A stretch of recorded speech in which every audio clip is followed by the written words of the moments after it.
Saúde os irmãos com a paz do Senhor.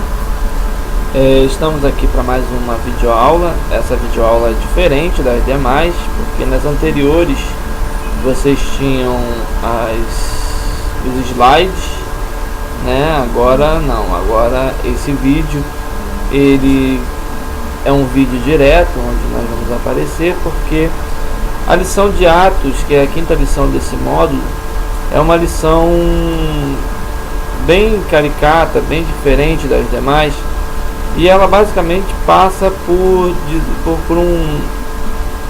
um apêndice do livro de Atos, né? Então seria um tanto quanto cansativo ter slides aqui e eu falando sobre eles, uma vez que esses slides seriam praticamente lidos, né? Então nós terminamos a nossa sequência sobre os evangelhos nas 4 lições anteriores, e nós temos o livro de Atos, que ele é quase que uma continuação dos eventos dos evangelhos, principalmente do evangelho de Lucas. O evangelho de Lucas praticamente ele termina e tem seu fato contínuo, né, o livro de Atos dos Apóstolos. O livro de Atos dos Apóstolos ele foi chamado de Atos dos Apóstolos, mas nós poderíamos muito tranquilamente chamá-lo de Atos do Espírito Santo. Na verdade, o livro de Atos, no seu nome original, que é Praxis, ele, lá no grego Praxis, ele significa atos somente. Então, não sabemos e podemos até imaginar que Lucas, quando colocou esse título no seu livro, foi exatamente no sentido de dizer sobre os atos do Espírito Santo depois da ascensão de Cristo, né? O livro de Atos ele é um livro que ele conta a história da igreja primitiva, né? Os primeiros anos, né, da igreja primitiva. Então ele começa com a narrativa da ascensão de Cristo e continua a história com o período da igreja primitiva, né, durante os primeiros 35 anos, né, da caminhada da igreja primitiva, né? Então ela compreende basicamente do ano 33 depois de Cristo até aproximadamente o ano 60, 65, 67 depois de Cristo, né? Bom, a autoria ela é inegável a autoria de Lucas, né? Se nós pegarmos a nossa Bíblia, nós vamos ver que tanto o livro de Lucas, né, o Evangelho de Lucas, quanto o livro de Atos dos Apóstolos, nós vamos ver que ele começa basicamente com a mesma narrativa, com a mesma forma de começar, né? Ambos são direcionados a um homem chamado Teófilo, e certamente era um homem a quem Lucas tinha o interesse de passar esse material, né? Sabendo que talvez esse homem seria a pessoa certa para estar divulgando esse material para o mundo. Então é inegável que Lucas tenha escrito este livro de Atos. Tanto inegavelmente nós não podemos falar que de Atos sem falar de Lucas, né, do Evangelho de Lucas, porque ambos começam da mesma forma. A narrativa é muito parecida, a técnica literária é muito parecida, o grego utilizado, que é um grego muito bem escrito, muito bem falado, é uma característica do Evangelho de Lucas. Então, quando nós falamos de Lucas e Atos, não tem como você desassociar o autor desses dois livros, né?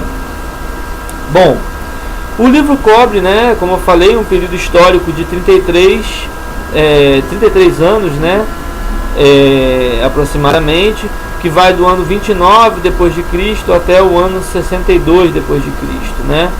Nesse período, a igreja passou por vários imperadores romanos: Tibério, Calígula, Cláudio e Nero, né? Aí existe, no final do seu livro, no final do nosso módulo, existem 10 apêndices relacionados ao livro de Atos, aonde ele tem o interesse de mostrar fatos históricos, cronologia, eventos, enfim, tem uma série de coisas lá bem interessantes para nosso estudo, tá? Nós não vamos falar dele aqui no nosso videoaula, mas você leia em casa no seu módulo, tá? O livro de Atos, ele tem o interesse de ser um livro histórico, meramente histórico. Nós não vamos encontrar nele poesia, nós não vamos encontrar nele textos figurativos, nós não vamos encontrar nada disso. Nós vamos encontrar única e exclusivamente um texto histórico, um texto que tem o interesse de contar uma história, contar o que aconteceu, é um arquivo histórico, tá? Então, ele vai começar a contar a história de uma igreja emergente, uma igreja que está começando a surgir, uma igreja que está nascendo, acabou de sair do embrião e acabou de ser gerada, né? Jesus, quando ele sobe aos céus, ele deixa a igreja como ele havia prometido para Pedro lá atrás. Então agora a igreja se via num momento crucial, aonde Jesus subiu, o Espírito Santo desce, né, para poder, como Jesus prometeu, que ele enviaria o Consolador até que ele voltasse. E nesse processo agora, a igreja não tinha mais o seu Jesus perto ali, seu Jesus ali presente em carne e osso. Agora eles tinham que crer somente pela fé, ter a certeza pela fé que Jesus estava com eles, né? Assim como nós temos que ter a fé que Jesus está conosco, né? Isso que sustenta a igreja hoje. Esse é o sustentáculo da igreja. Quando Jesus disse: sobre esta pedra edificarei a minha igreja, era exatamente ele a pedra. Esta pedra era o próprio Cristo que edificaria esta igreja, né? Ele que é a pedra de esquina da igreja, né? Então a igreja agora ela se via nessa situação, né? No livro de Atos, no seu capítulo 1, nós vamos ver que Jesus sobe ao batismo com o Espírito Santo, e no capítulo no mesmo capítulo, Pedro ele acaba tendo a necessidade, sentindo a necessidade, e aí vem o Espírito Santo sobre ele, inspirando-o para poder fazer a primeira pregação da igreja, a pregação de inauguração, né, da igreja na terra. Bom, mas nós vamos falar um pouquinho mais disso mais lá na frente. Vamos andar um pouquinho aqui. Isso nós estamos ainda fazendo a introdução na nossa lição de hoje. Bom, uma visão geral do livro de Atos, você pode acompanhar comigo na página 119 do seu módulo, né? Nós podemos ver como uma visão geral que o livro de Atos, ele sem dúvida nenhuma é um registro dos atos do Espírito Santo, né? Nós temos ali os apóstolos trabalhando, a igreja trabalhando, mas há um foco, há um interesse direto de mostrar que toda a atuação da igreja está pautada na intervenção do Espírito Santo, na coordenação do Espírito Santo, ou seja, no controle de Deus, no controle do Espírito Santo de Deus, né? Nós sabemos que a igreja ela, sem dúvida nenhuma, não teria chegado aonde chegou se não fosse o Espírito Santo. Então nós podemos definir, e aí eu chamo vocês para um raciocínio sobre isso, raciocinarem sobre isso, pensar, meditarem sobre isso. A Bíblia é um livro que foi dado por Deus, onde ele se revela de forma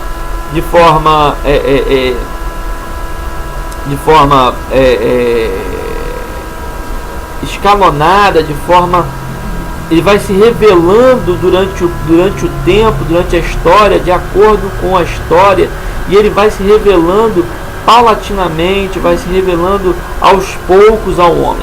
Então nós vemos Deus se revelando durante o Antigo Testamento, a revelação de Jesus e a revelação de Deus em Jesus nos Evangelhos, e no livro de Atos, sem dúvida nenhuma, é a revelação do Espírito Santo, aonde o Espírito Santo, ele agora é o foco central da narrativa bíblica, né? Vamos andar mais um pouquinho. Bom, então a igreja agora estava funcionando, o Espírito Santo estava trabalhando, e os apóstolos agora tinham que continuar aquilo que Deus deu a eles, né? Então, no livro de Atos nós temos algumas coisas que acontecem que são bem chamativas, e é sobre isso que nós vamos falar. Nós vamos fazer só uma abordagem superficial, e você vai fazer a leitura do módulo na sua casa. Então nós vamos estar só fazendo um guia aqui geral, mas é importante que faça essa leitura em sua casa, né? Bom, na página 120 nós vamos começar a ver essa abordagem, essa visão geral do livro de Atos, que na verdade é um esboço do livro de Atos, né? Então nós vamos ver que no livro de Atos ele tem alguns discursos, né? São 18 pregações que existem no livro de Atos. No livro de Atos nós vamos ver que a igreja ela necessitou num primeiro momento de muitas pregações, e essas pregações elas tinham um caráter sempre cristocêntrico. Eles tinham sempre o interesse de mostrar que Jesus era o motivo de estarem ali, né? Então foram feitas 7 pregações feitas por Pedro, né? Então nós temos a pregação logo em Atos 1, versos 15 a 22, aonde ele prega para aqueles que estavam na congregação ali, congregavam com eles ali, né? No dia de Pentecostes, no capítulo 2, 14 e 20, dentro do templo, diante do Sinédrio, ainda dentro do Sinédrio, ainda tem uma parte do discurso de Pedro, tem um discurso dele na casa de Cornélio, e no Concílio de Jerusalém. No Concílio de Jerusalém é importante a gente ressaltar que esse Concílio de Jerusalém não é o mesmo do Sínodo de Jerusalém. Não são a mesma coisa. Esse Concílio de Jerusalém é um concílio da igreja. O Sínodo foi uma reunião. Nós que participamos, nós tivemos a lição de bibliologia no módulo passado. O Sínodo de Jerusalém, que aconteceu em 70 depois de Cristo, não é o mesmo do Concílio de Jerusalém feito pela igreja, porque o Sínodo foi uma reunião feita por escribas judeus, que foram os maçoretas, né, exatamente para poder definirem quais seriam os livros canônicos do Antigo Testamento. A discussão no Concílio de Jerusalém, que foi feito pela igreja, não tem nada a ver com os maçoretas. Ele tinha o intento, a motivação de resolver a questão da circuncisão para os crentes gentios.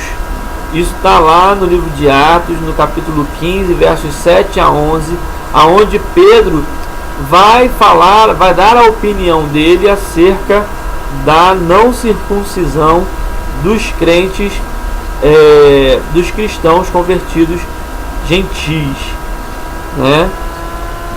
nesse mesmo capítulo, nesse mesmo concílio de Jerusalém, Tiago vai também falar, inclusive o voto dele, né, a palavra dele no capítulo parece ser muito decisiva para que não se cobrasse na igreja a circuncisão dos gentis, né? O discurso dele está no capítulo 15 também, dos versos 13 a 21.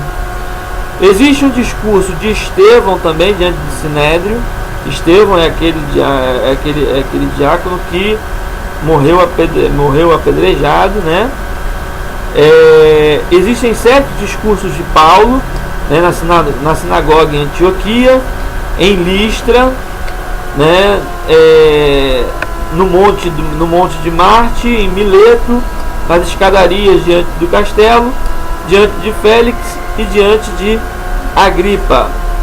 E existem 2 discursos menores, né, o de Gamaliel no capítulo 5, versos 35 a 39, e aí é interessante também dizer que Gamaliel, ele era judeu, fariseu, era mestre de Paulo. Entretanto, ele tinha muita sabedoria, e eu tenho certeza que essa sabedoria que ele tinha era uma sabedoria que proveio de Deus, de fato, né? Uma vez que ele, ao contrário dos seus pares, ele não escolhe não vota por matá-los, porque todos queriam já matar os apóstolos. Pelos demais, eles matariam o apóstolo. Entretanto, é interessante a narrativa de Atos, porque primeiro parece que ou Gamaliel chegou um pouco atrasado nesse julgamento, ou ele ficou calado o tempo todo.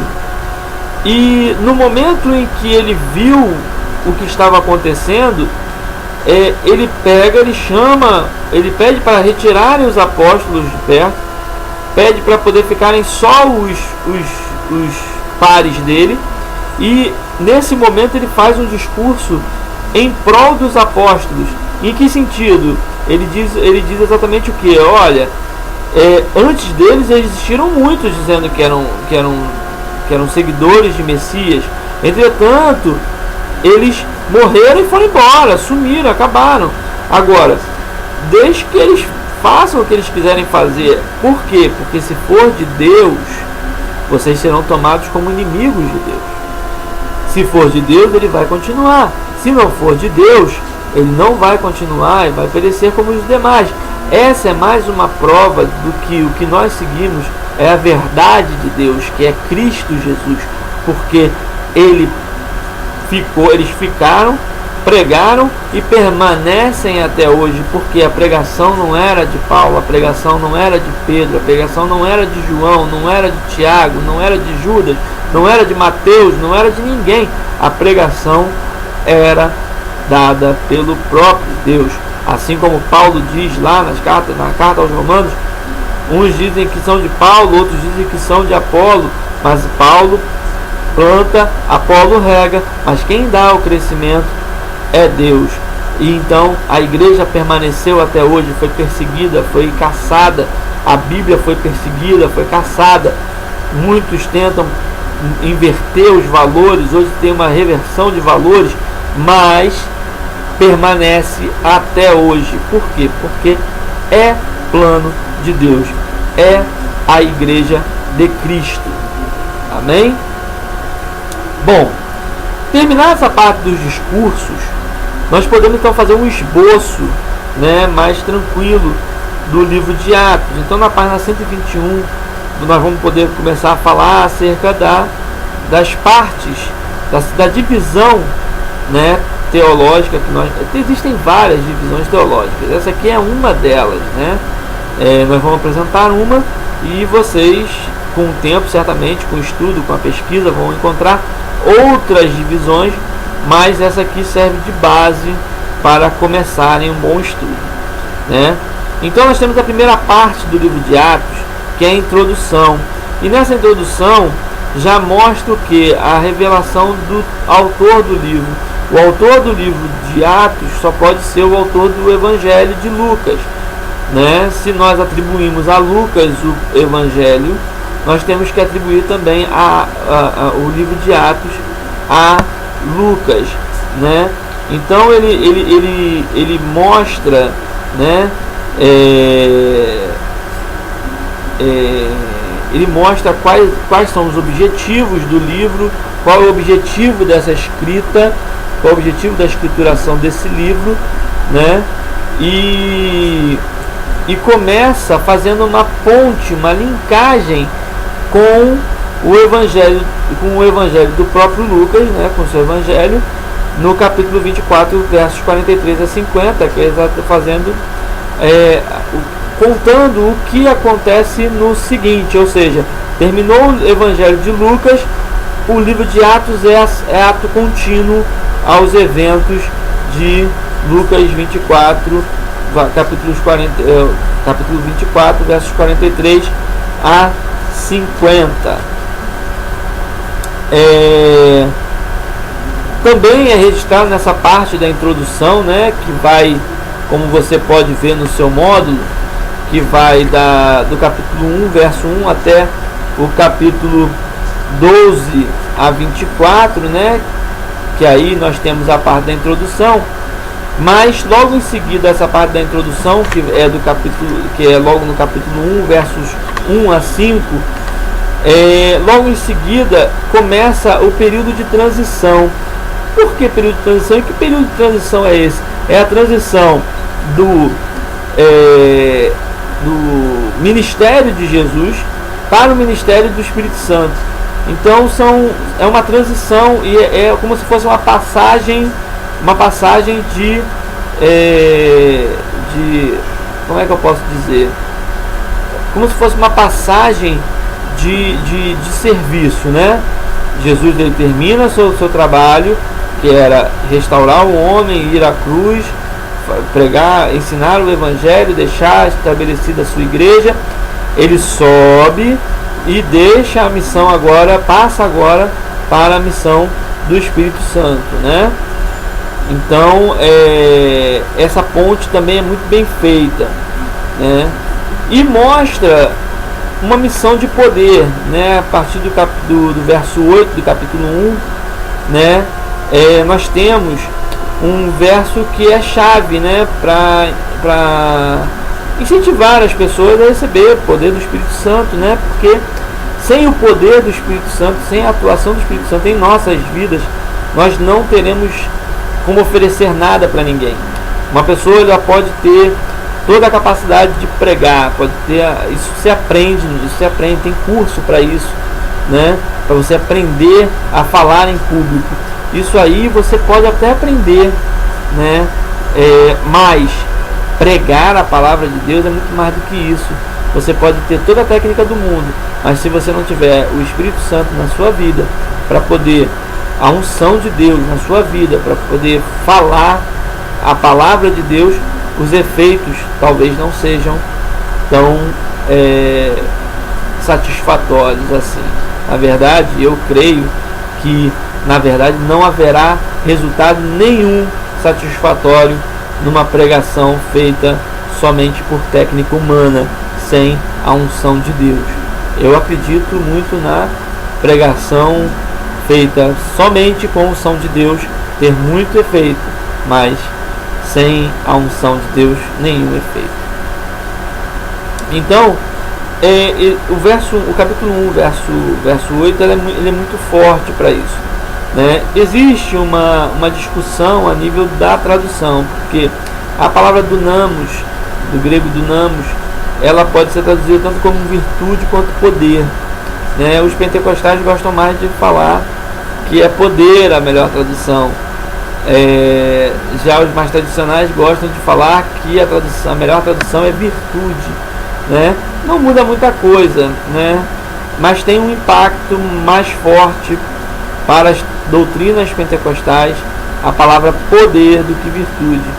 Mas tanto uma como a outra não perde o sentido, não muda o sentido do texto, né?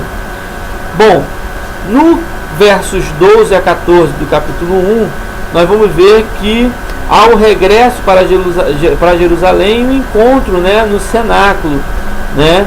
onde os discípulos voltam para Jerusalém e entram no cenáculo, né? E ali há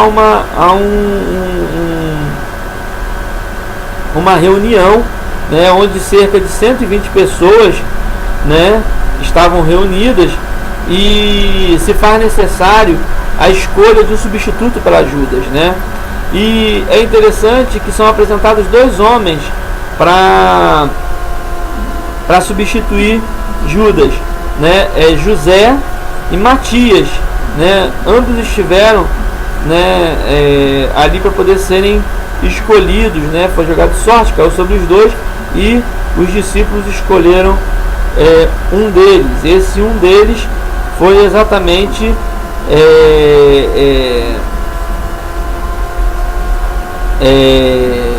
Matias, é escolhido, né, como sucessor, como substituto de Judas, né? E é interessante que ambos possuíam todas as características para serem alçados ao posto de apóstolo, porque eles queriam alguém que fosse, já tinha que ser alguém que andasse, tivesse andado com Jesus desde o início do seu ministério, né? Que fizesse parte do mesmo espírito, e que tivesse boa reputação, tivesse uma reputação ilibada, né? E esses dois alcançaram essa graça.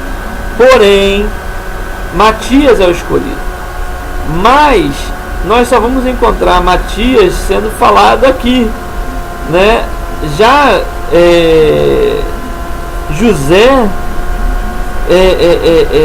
já é visto em outros textos, em outras passagens, colaborando mais com a igreja do que Matias. Não dizendo que Matias seja menor do que José, não é isso, muito pelo contrário. O que nós queremos mostrar aqui, o livro de Atos certamente fez questão de mostrar isso, é que nós não precisamos de título para poder sermos úteis na obra do Senhor. Nós precisamos apenas ter um espírito motivado, um coração motivado, amor pela obra. E se nós tivermos isso, certamente Deus vai honrar isso que nós estivermos fazendo.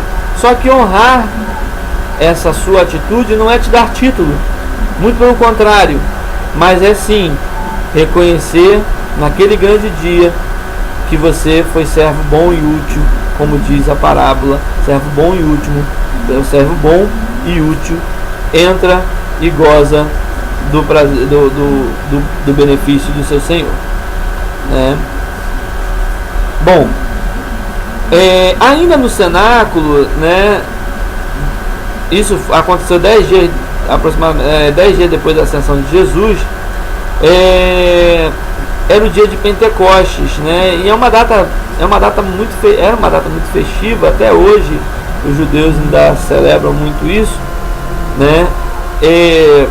Era uma data muito festiva, e haviam três grandes festas, né? Três grandes festas estabelecidas por Deus para o judeu, né? Era a Páscoa, que era a principal de todas.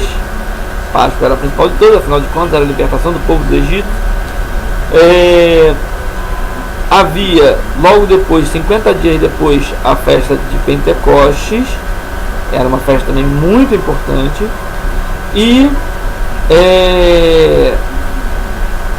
depois, né, e depois dessas duas festas, né, nós tínhamos as festas da expiação, né, seguida da festa da colheita, né? Então essas três festas eram muito comemoradas na época, e a festa de Pentecostes foi brilhante, né? Deus mais uma vez mostra como ele é sábio, como ele é perfeito em seus desígnios. Ele fez exatamente a descida do Espírito Santo ocorrer na data de dia de Pentecostes. Por que não na Páscoa? Porque a Páscoa, ela era uma festa comemorada dentro de casa, as pessoas estariam dentro de casa. É só você ler o livro de Êxodo e você vai perceber que a característica da festa da Páscoa era exatamente o que? Cada família pegasse um cordeiro e fizesse os pães asmos e comessem as ervas amargosas dentro da sua casa, junto da sua família. Se a família fosse pequena, chamasse outra para poder comerem, porque não podia sobrar nada do cordeiro. Se a família fosse grande, poderia usar 2. Então, assim, era uma coisa feita em família. As pessoas estariam dentro de suas casas. A festa também das colheitas até poderia ser utilizada, mas também não teria grande afetação. Por quê? Porque as pessoas não precisavam se deslocar para Jerusalém. Entretanto, a festa de Pentecostes, todos os judeus de todas as partes, eles tinham que ir a Jerusalém. Por isso que a narrativa, ela diz que quando desce o Espírito Santo, há um vento, há um barulho como de um vento, né? E línguas repartidas como de fogo, línguas repartidas de fogo, que pousam sobre as pessoas, e cada um passa a falar a língua do outro, ou seja, cada um passa a entender a língua que estava sendo falada. Por quê? Porque vinha gente da Alexandria, vinha gente da Etiópia, vinha gente do Egito, vinha gente de várias partes do mundo, judeus de várias partes do mundo, que não necessariamente falavam hebraico e até falavam o grego, mas tinha a sua língua local. Então eles ouviram e serviu por sinal para que cada um reconhecesse a sua língua e visse ali a ação do Espírito Santo de Deus. Então foi perfeito, atingiu a nação toda, não só a nação, mas atingiu todos os judeus. Eles foram atingidos, foram afetados por esse grande evento que foi o dia de Pentecostes.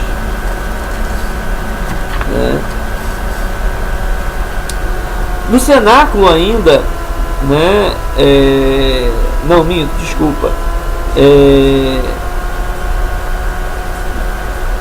Logo depois ao evento das línguas, né? Da glossolalia, que a glossolalia é exatamente falar em línguas, né?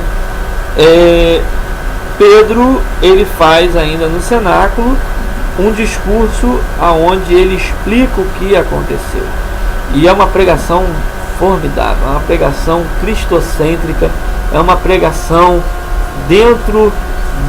mostrando grande conhecimento das escrituras, mostrando a promessa, o cumprimento da promessa. É brilhante, é formidável o que Pedro fala, e muito importante, né, para o que aconteceu.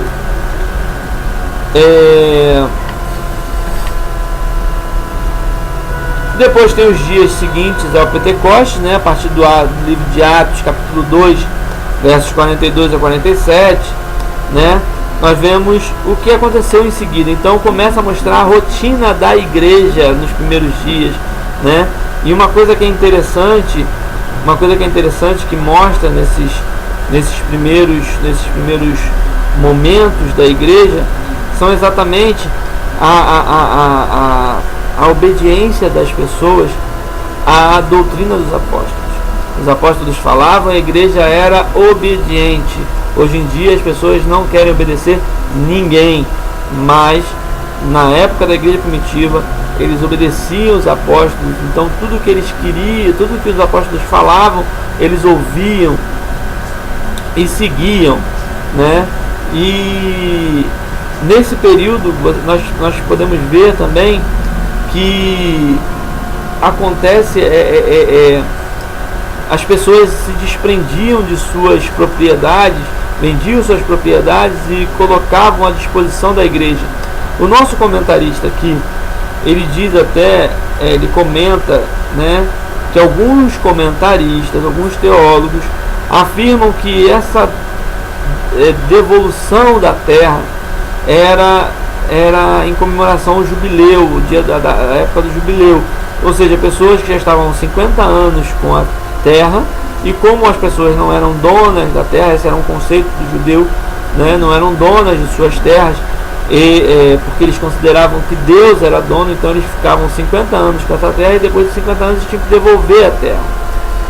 Porém, isso não cabe, eu não concordo que isso caiba para Atos dos Apóstolos. Por quê? Os eventos de Atos dos Apóstolos, por quê? Porque as pessoas vendiam suas propriedades. Não estava dizendo que as pessoas devolviam as terras. As pessoas vendiam e com o dinheiro eles iam até a igreja, iam até os apóstolos e entregavam o dinheiro. Então é muito diferente do que aconteceria se fosse o jubileu. Tá? Isso é um pensamento meu. Eu discordo dos teólogos que pensam da outra forma. Mas é uma liberdade que nós temos.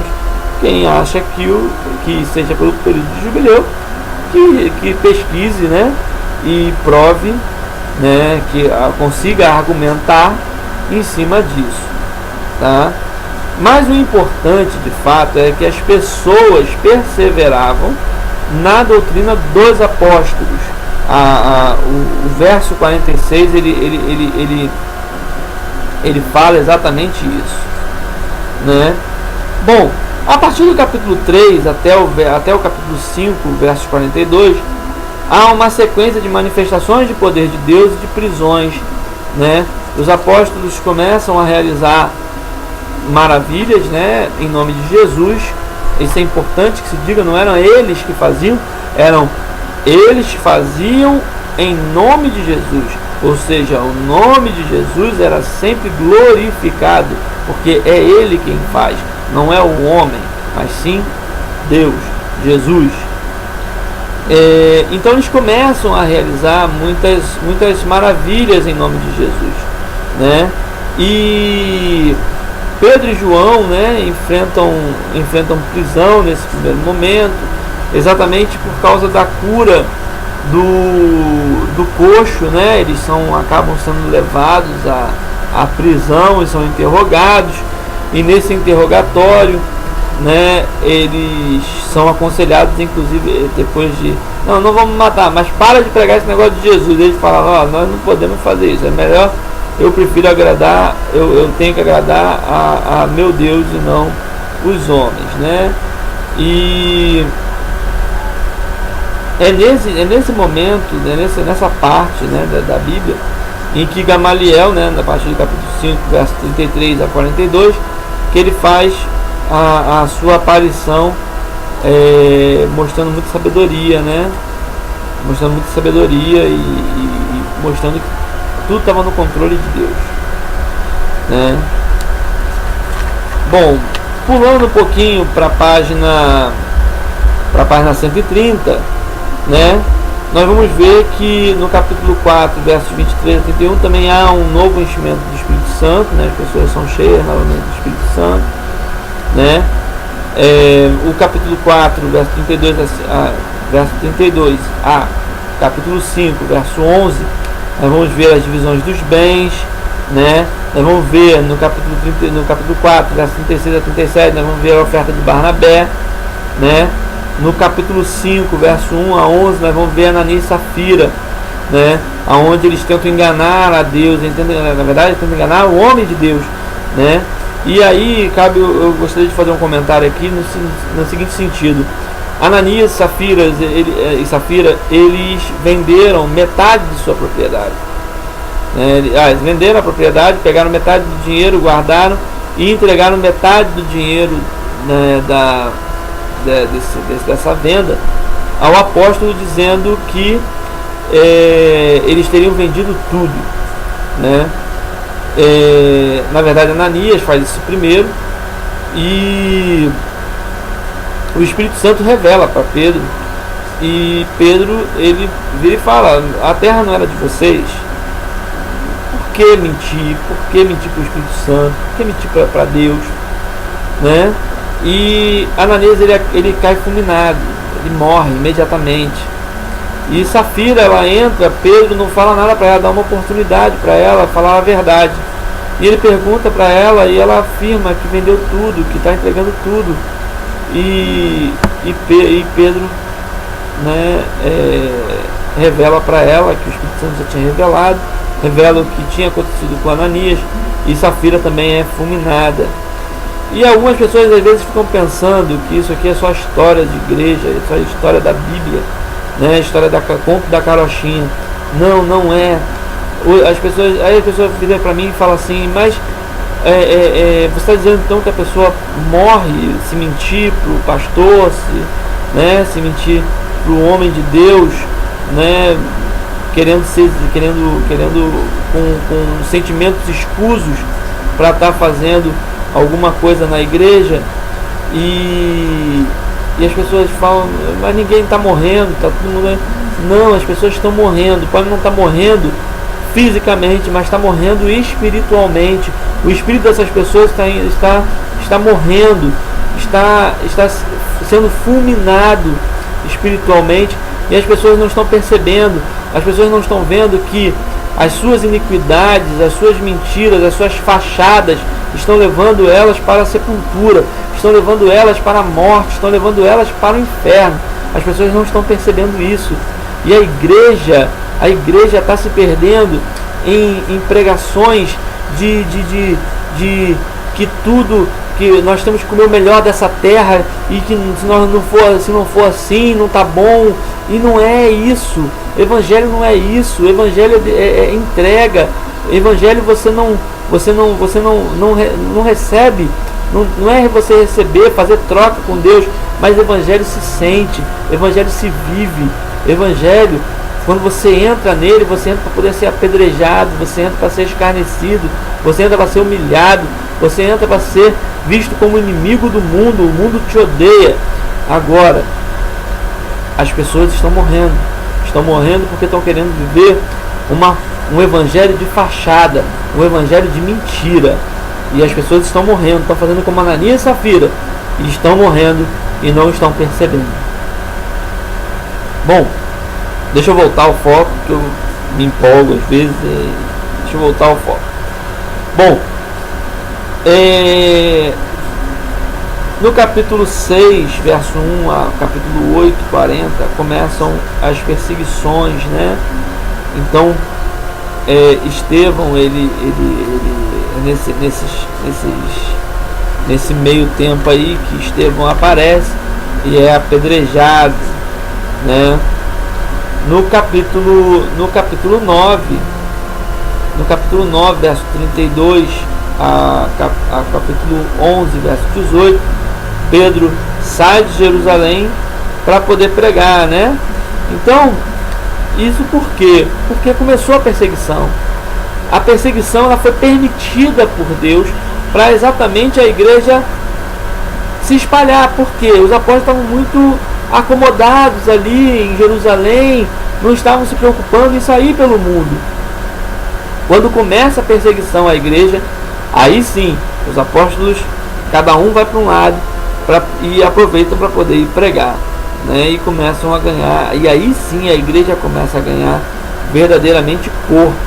Não porque os apóstolos começaram a fazer, mas porque o Espírito de Deus permitiu a perseguição para que a igreja crescesse. Inclusive, eu tenho visto muitas pessoas, muitos crentes, fazendo vistas grossas para as coisas desse mundo, para as coisas erradas que estão acontecendo nesse mundo. Entretanto, eu quero dizer para essas pessoas, porque eu sei que esse vídeo ele é visto não só pelos alunos do nosso módulo, mas também por algumas pessoas que acessam o YouTube, que o Evangelho ele é inimigo do mundo, não tem jeito.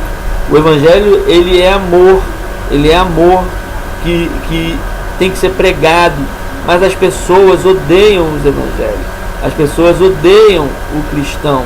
Por quê? Porque o nosso testemunho verdadeiro, ele acusa o modo de vida ímpio.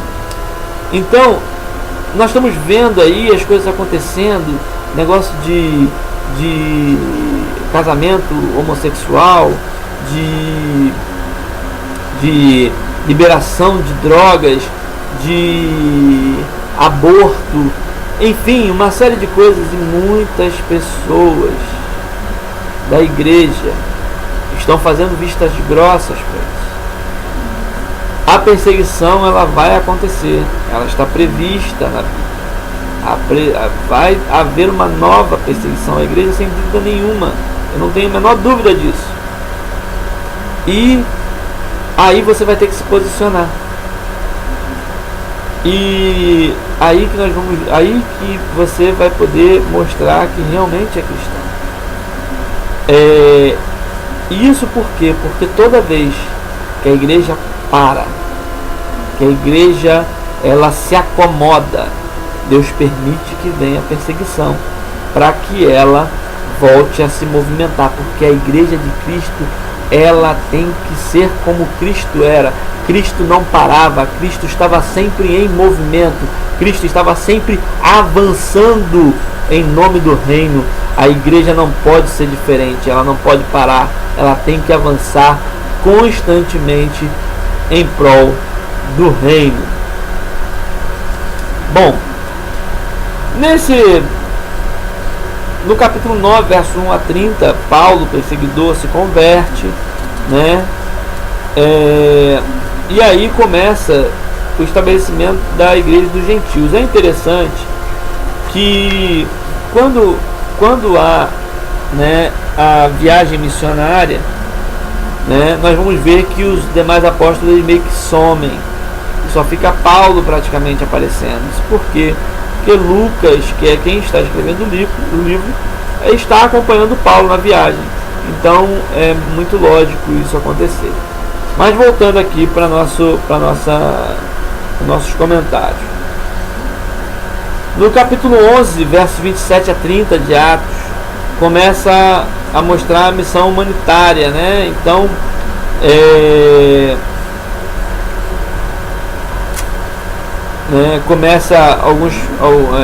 descem alguns profetas, né, de Jerusalém para Antioquia, e Ágabo, um profeta, ele profetiza, né, que viria uma grande fome por todo mundo, né?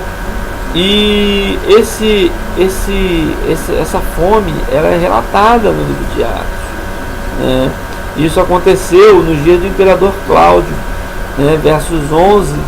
Capítulo 11, verso 20, e lá no apêndice 4, né, você vai poder ver bem isso, né? E a igreja de Antioquia levou, né, os mantimentos para os irmãos de Jerusalém.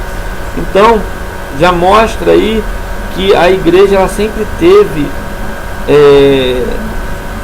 junto com todos, paralelamente a todas as suas obrigações, a questão humanitária, né, a questão de ajudar o próximo, né, fazer valer o que está escrito em Salmos: fui moço, hoje sou velho, nunca vi um justo desamparado, e nunca vi um justo desamparado, nem sua descendência mendigar o pão, né?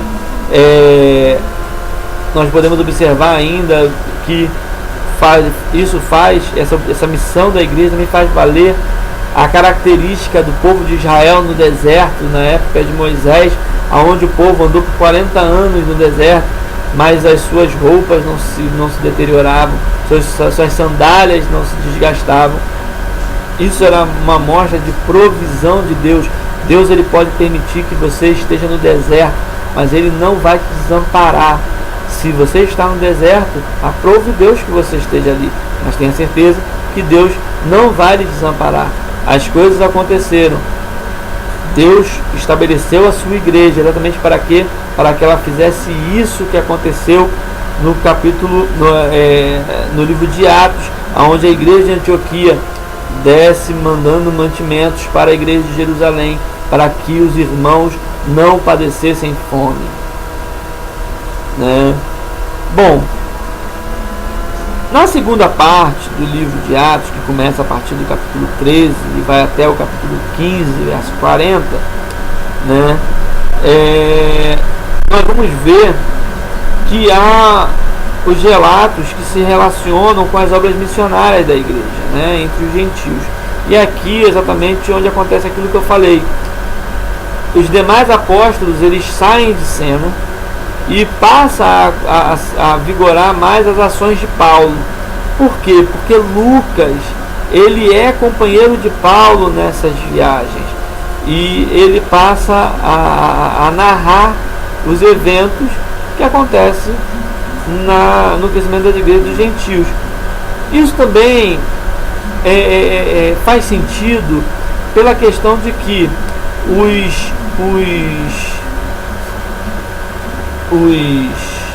como é que eu posso dizer, as igrejas, né, em Jerusalém, dos demais apóstolos, elas se estabeleceram e ficaram, elas não fizeram coisas assim que fossem necessárias de se registrar em livros, né?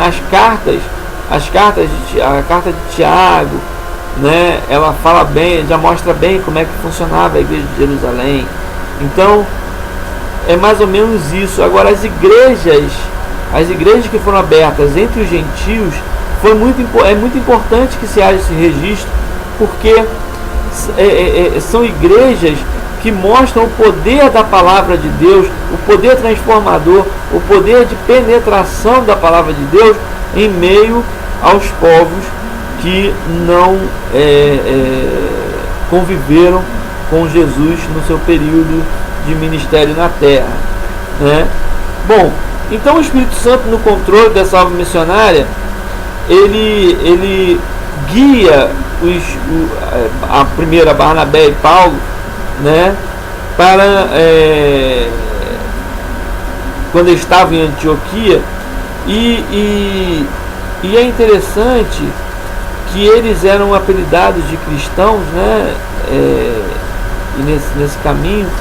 Mas o que eu acho interessante é que nesse processo de viagem missionária, da primeira viagem de Paulo e Barnabé, eles começam a percorrer as cidades e as coisas vão acontecendo de uma forma muito natural.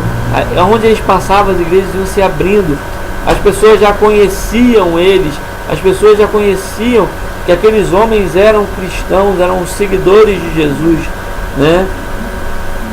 E aí, no capítulo 15, né, acontece a necessidade de se fazer um concílio. Por quê? Porque a igreja cresceu demais, agora não com judeus, mas agora com pessoas do gentio, ou seja, pessoas que não faziam parte da cultura tradicional judaica, ou seja, eles não conheciam a cultura tradicional judaica, ou simplesmente eles não faziam parte desse meio. Então agora havia necessidade da igreja se reunir e tomar algumas decisões a nível de seguir, de como prosseguir a nível doutrinário na igreja. E é interessante que parece bobagem, mas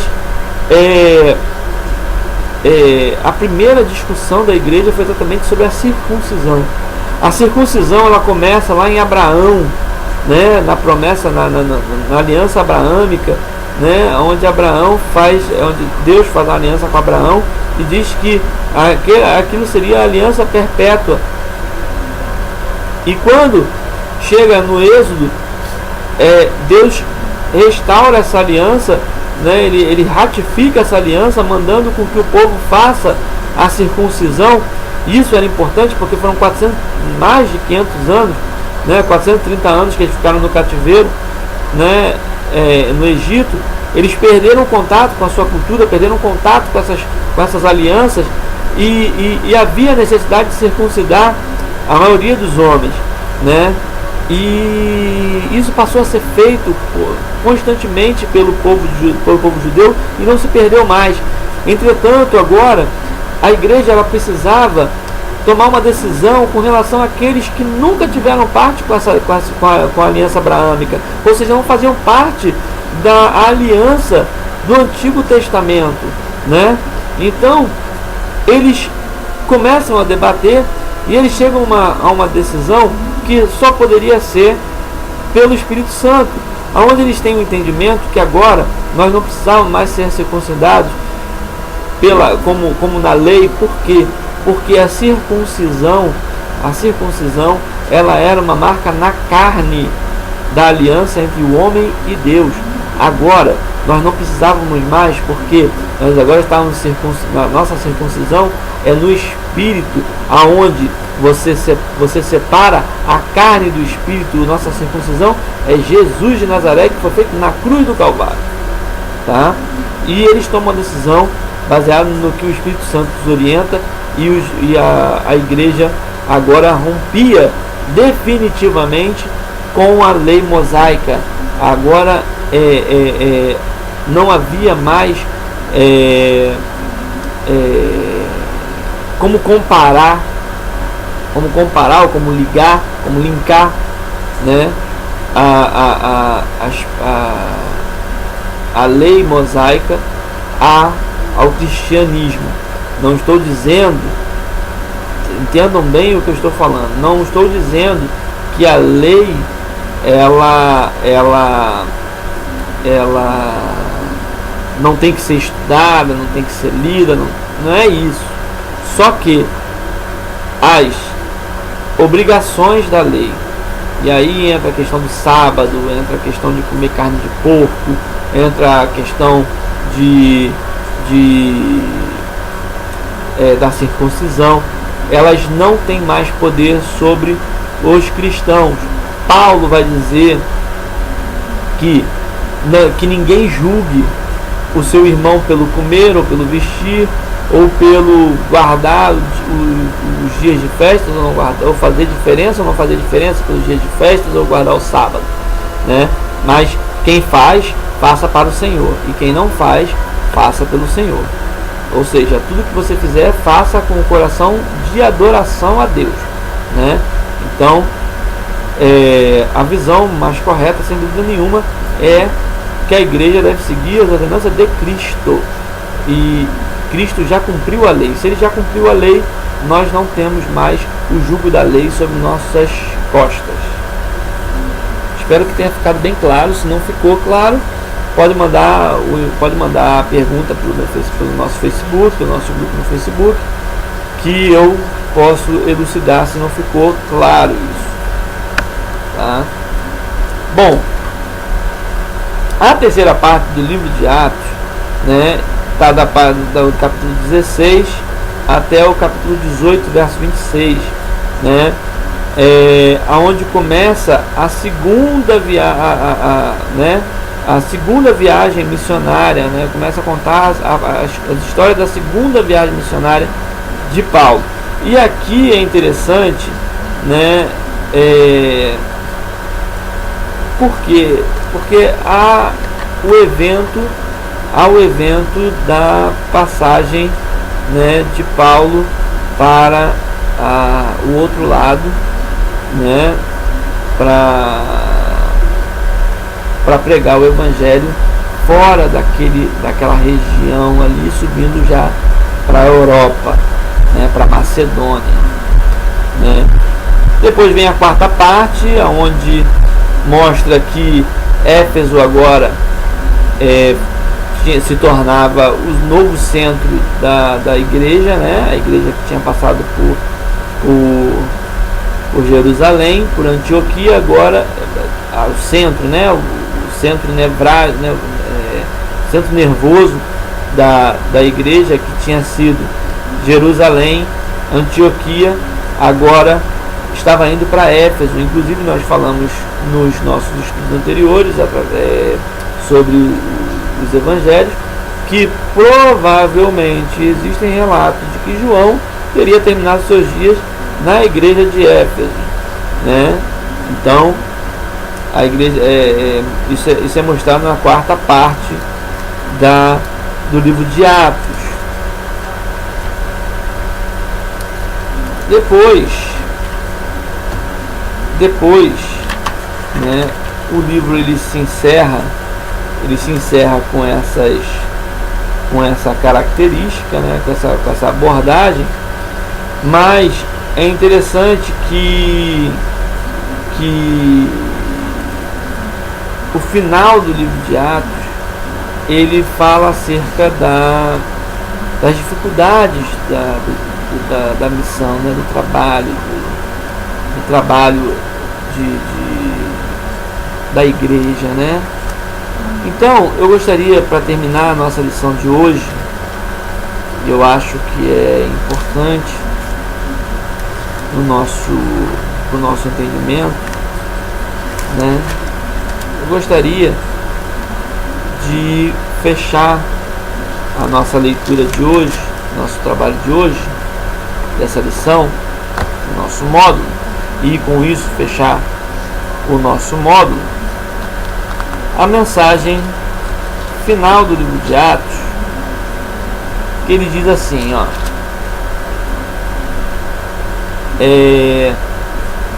capítulo 28, verso 25 em diante. Ele diz assim: e como ficaram entre si discórdios, despediram dizendo: Paulo, esta palavra, bem falou o Espírito Santo a nossos pais pelo profeta Isaías, dizendo: vai a este povo e diz: de ouvido ouvireis, e de maneira nenhuma entendereis, e vendo vereis, e de maneira nenhuma percebereis, porquanto o coração deste povo está endurecido, e com os ouvidos ouviram pesadamente e fecharam os olhos, para que nunca com os olhos vejam, nem com os ouvidos ouçam, nem no coração entendam, e se convertam, e eu os cure. Seja-vos, pois, notório que esta salvação de Deus é enviada aos gentios, e eles a ouvirão. E havendo ele dito isto, partiram os judeus, tendo entre si grande contenda.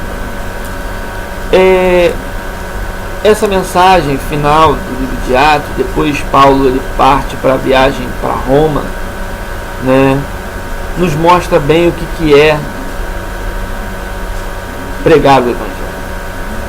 Pregar o Evangelho é muito mais do que tem sido feito por aí. Essa palavra vazia de levanta a mão que eu quero profetizar, receba, sei lá, tanta coisa, essa confissão positiva, essa questão da confissão positiva, de que você tem que exercitar a sua fé, sabe, tornando o Evangelho uma coisa superficial, uma coisa de relação, Deus me dá e eu sirvo, ou eu só o sirvo porque Deus me dá, e fingindo que isso é Evangelho. Isso não é Evangelho. Isso não é coisa para a igreja. Não estou dizendo que a igreja ela tem que viver na miséria. Não é isso. Não estou dizendo que o crente ele tem que ser miserável. Eu não estou dizendo que o crente ele não tem que correr atrás de suas coisas. Tem. Mas eu estou dizendo que o livro de Atos ele mostra pra gente, e isso eu acho que é o resumo final do livro de Atos, né? Se nós pudéssemos fazer um resumo em poucas palavras do livro de Atos, né?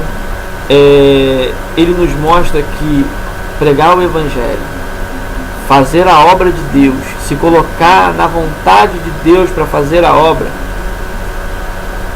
é duro, é difícil, você vai ser perseguido, você vai ser constrangido, você vai encontrar pessoas que vão lhe acusar, que vão tentar lhe humilhar, tentar lhe diminuir. Tentaram fazer isso com Paulo, no capítulo 28 que nós acabamos de ler. Essa discussão ela começa exatamente porque as pessoas não quiseram ouvir Paulo e queriam apedrejá-lo, inclusive. Mas Paulo ele entende que a obra de Deus não era se deixar abater por essas coisas, mas sim pregar o Evangelho para tudo e para todos que ele encontrasse pelo meio do caminho, porque certamente existem pessoas sedentas por ouvir a palavra de Deus, existem pessoas que não estão nem aí para a palavra de Deus, mas existem pessoas que estão sedentas. E quem é que vai? Quem é que vai pregar para essas pessoas? Quem é que vai se colocar na vontade de Deus para cumprir o ID de Cristo? Dizemos tanto que amamos a Deus, dizemos tanto que amamos a Jesus. Jesus perguntou para Pedro: Pedro, tu me amas? Depois da terceira vez de perguntar isso, Pedro coloca a mão na consciência e diz: Senhor, tu sabes. Nós dizemos tanto que amamos a Deus e somos incapazes de, na faculdade, ou no nosso local de trabalho, ou no meio de amigos, para poder não sermos vistos como radicais, como atrasados, ou qualquer outro sinônimo pejorativo, acabamos abrindo mão de pregar essa palavra maravilhosa e ainda assim dizemos que amamos a Deus. O livro de Atos, ele mostra que amar a Deus é fazer a sua vontade, fazer a sua obra, cumprir o ídolo de Jesus e pagar o preço se for necessário. Amém? Espero que tenha sido boa a lição para vocês. Não tem como a gente entrar muito nos meandros, porque nós não temos assim grandes tempos para poder falar, mas foi uma abordagem bem rápida. Leiam a lição, estudem, porque nós iremos fazer a prova e eu tenho certeza que vocês vão fazer uma boa prova. Fiquem com Deus e que o Senhor coloque a mensagem de Atos no nosso coração, para que nós façamos a vontade do Senhor e venhamos a realizar definitivamente o ídolo de Jesus. Fiquem na paz de Cristo. Uma boa noite se for de noite, um bom dia se for de dia, uma boa tarde se for de tarde.